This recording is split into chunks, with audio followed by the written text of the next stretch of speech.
Hi friends, praise the lord. మరొక వీడియోతో మీ ముందుకు రావటం చాలా సంతోషం. ఈ వీడియోలో వేకువ ప్రార్థన ప్రాముఖ్యతను తెలుసుకుందాం. వేకువనే ఎందుకు దేవునికి మొరపెట్టాలి? ఉదయకాల ప్రార్థన ద్వారా మనకు కలిగే ప్రయోజనాలు ఏమిటి?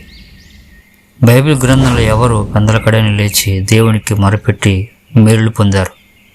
అలాగే కొందరు భక్తులు ఎలాగ మొరపెట్టి దీవెన పొందుకున్నారో చూద్దాం. అలాగే వీడియో చివరి వరకు చూడండి. మీరు ఉదయం లేచి ప్రార్థించేవారైతే తప్పకుండా కామెంట్ చేయండి, లైక్ చేయండి.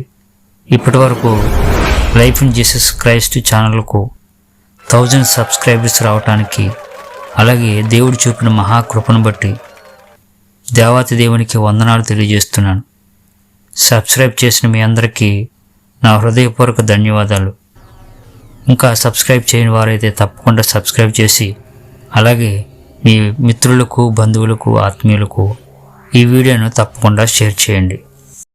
వేకువనే లేచి ఎందుకు ప్రార్థించాలి?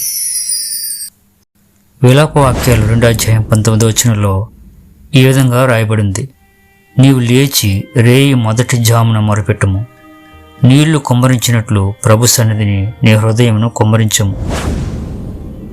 వేకువ ప్రార్థన ఎందుకు అంటే, మొదటిగా నీవు నిద్రలేవగానే మనుషులను కలుసుకొనక, వారితో మాట్లాడకముందు పెందలకడని లేచి దేవుని ఎదుర్కొనేదే వేకువజాము ప్రార్థన. బైబిల్ ప్రకారం మనకు 4 జాములు ఉన్నాయి. సాయంత్రం 6 గంటల నుండి రాత్రి 9 గంటల వరకు సమయం మనుషులు తిరిగే సమయం. రెండవ జాము రాత్రి 9 గంటల నుండి ఉదయం 12 గంటల సమయం దొంగలు తిరిగే సమయం. ఉదయం 12 గంటల నుండి ఉదయం 3 గంటల వరకు దెయ్యములు తిరిగే సమయం. ఉదయం 3 గంటల నుండి ఉదయం 6 గంటల వరకు దేవదూతలు సంచరించే సమయమని సాధారణంగా చెప్పవచ్చును. దురాత్మలపై విజయం, చీకటి శక్తులపై విజయం పొందాలంటే నీవు రేయి మొదటి జామున మొరపెట్టుట మంచి సమయం. ఆ సమయంలో చేసే ప్రార్థన ఆ దినమంతయు దేవుని గొప్ప కాపుదలను పొందగలవు. ప్రతిదినము ఉదయం కనీసం 5 గంటలకు ప్రార్థించేవారు గొప్ప విశ్వాసంతో నింపబడుట మాత్రమే కాక, వారి జీవితంలో అందరికంటే అదనపు ఎక్కువ సమయాన్ని కలిగి ఉంటారు. ఉదాహరణకు, ప్రతిదినం 7 గంటలకు నిద్రలేచే వారికి కనీసం వారి రోజులో 2 గంటల సమయం వృధా అవుతుంది. ఒక సంవత్సరంలో 365 × 2 అంటే 730 గంటలు, అంటే కనీసం 30 రోజులు అదనంగా సమయం దొరుకుతుంది. కీర్తనలు 63:1 దావీదు మహారాజు ఇలాగ అంటున్నాడు: దేవా, నా దేవుడు నీవే, వేకువనే నిన్ను వెదుకుదును. అలాగే కీర్తనలు 57:8 నా ప్రాణమా మేలుకొనుము, స్వరమండలమా సితారా మేలుకొనుము, నేను వేకువనే లేచేదను అని అంటున్నాడు. ఉదయం నిద్రలేవగానే మొదటగా మనుషుడితో మాట్లాడిన తర్వాత కాదు, దేవునితో మాట్లాడేది. అందుకే 5వ కీర్తన 3వ ఉదయమున నా కంఠస్వరం నీకు వినబడును, ఉదయమున నా ప్రార్థన నీ సన్నిధిని సిద్ధము చేసి కాచి ఎందును. ఉదయకాల సమయ ప్రార్థన అంటే అది ఆయన అధికమైన కృప దొరికే సమయం. వేకువని లేచే ప్రార్థన వల్ల ఉపయోగాలు: దేవునితో నీవు ప్రశాంతంగా ఆయన్ను స్తుతించే, ఆరాధించే శ్రేష్టమైన గొప్ప సమయం వేకువని చేసే వేకువ ప్రార్థన. ఉదయం పెందలకడనే చేసే ప్రార్థన ద్వారా నీ విశ్వాసం రెట్టింపు అవుతుంది, నీ ప్రార్థనా జీవితం మెరుగుపడుతుంది. రేయి మొదటి సమయం ఆయనకి ఇవ్వటం వలన ఆపదలో నుండి, కీడులో నుండి తప్పించబడతావు. ఉదయం ప్రార్థించటం ద్వారా నెమ్మదితో, ఎటువంటి లోక సంబంధమైన ఆలోచనలు లేకుండా దేవునితో ముచ్చటించగలుగుతావు. సాధారణ విశ్వాసుల కంటే వేకువని లేచి ప్రార్థించేవారు ఒక మెట్టు పైన ఉంచబడతారు అనడంలో ఎటువంటి సందేహం లేదు. ప్రతిదినం ఉదయమే లేచి ప్రార్థించడం ద్వారా కొన్ని దినములకు అది నీ జీవితంలో ఒక భాగమైపోతుంది. దాని ద్వారా నీ జీవితంలో ఒక క్రమమైన ప్రార్థన జీవితాన్ని కలిగి ఉంటావు. బైబిల్ గ్రంథంలో ఎవరు ఉదయమే లేచి ప్రార్థించారు? యోబు గ్రంథం 1:5 తన పిల్లల కొరకు అరుణోదయం లేచి వారి కొరకు యోబు ప్రార్థించాడు. దావీదు అనే భక్తుడు వేకువనే లేచి ప్రార్థించినట్లుగా మనం చూస్తాము. రాజయ్య ఉండి వేకువ ప్రార్థనను దావీదు నిర్లక్ష్యం చేయలేదు. ఉదయమున నా ప్రార్థన నిన్ను ఎదుర్కొనును అని ధైర్యంతో చెప్పగలుగుతున్నాడు.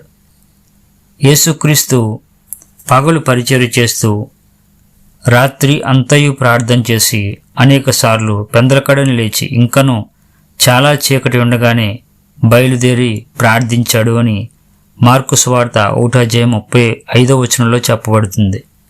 ఇంకా మోషే, యెహోషువ, దానియేలు అనేక భక్తులు వారు వేకువనే దేవుని ముఖదర్శనాన్ని చూడగలిగి అనేక అద్భుత కార్యాలను చేయగలిగారు.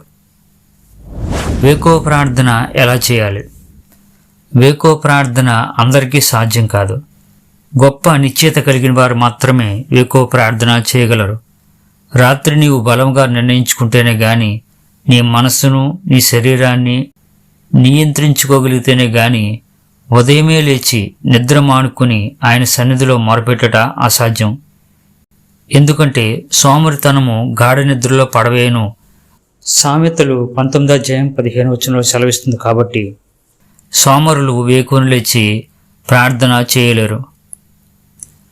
ఉదయమే లేచి ప్రార్థించాలని ఆశ కలిగిన వారు రాత్రి త్వరగా నిద్రపోయి ముందు తగుమాత్రపు తిండి కలిగి బుద్ధిగల కన్యకల వలె మెలకుగా ఉండుట మంచిది. ప్రతి రాత్రి నిద్రపోయే ముందు ఉదయమే ఆయన రాకడలో ఆయనను ఎదుర్కోవాలనే తలంపుతో నింపబడు. నీకు తెలియకుండానే నీవు అలారం లేకుండానే నిద్ర నుండి లేపబడతావు. ప్రార్థనపై ఆసక్తిని కలిగిన వారు వేకువ ప్రార్థనను నిర్లక్ష్యం చేయరు. తన జీవితంలో 1,000,000 మంది కంటే ఎక్కువ ఆత్మలను రక్షించిన బిల్లీ గ్రహాం గారు వేకువ ప్రార్థనను ఎన్నడూ నిర్లక్ష్యం చేయలేదు. ఆయన ఎలాగూ చెప్పారు, దేవునికి మొదటి ప్రాధాన్యత ఉదయకాలం ఇచ్చేవారు తమ జీవితంలో ఏమీ కోల్పోరు అని చెప్పారు. అలాగే కొన్ని వేల సంఘాలను స్థాపించిన అపోస్తలుడు సహోదరుడు భగత్ సింగ్ గారు వేకువ ప్రార్థన ప్రాముఖ్యతను కలిగి వేకువజాము ప్రార్థన దేవునితో మాట్లాడే ప్రశాంత సమయం అని తన జీవితంలో ప్రార్థననే ఒక ఆయుధంగా దేవుని స్వరాన్ని అనుదినం వినగలిగారు. చార్లెస్ పిన్నీ అనే భక్తుడు ఒక తోటలోనికి వెళ్ళి వేకువనే ప్రార్థించుచుండగా దేవుని తేజస్సు అతనిని ఆవరించి ఉన్నందున అతడు గొప్ప అద్భుత అనుభూతిని పొందేవాడు. ఆ చీకటి సమయంలో తన చుట్టూ ఉన్న రాళ్ళు గడ్డి కూడా వెండివలే మెరుస్తున్నట్లు కనిపించేవట.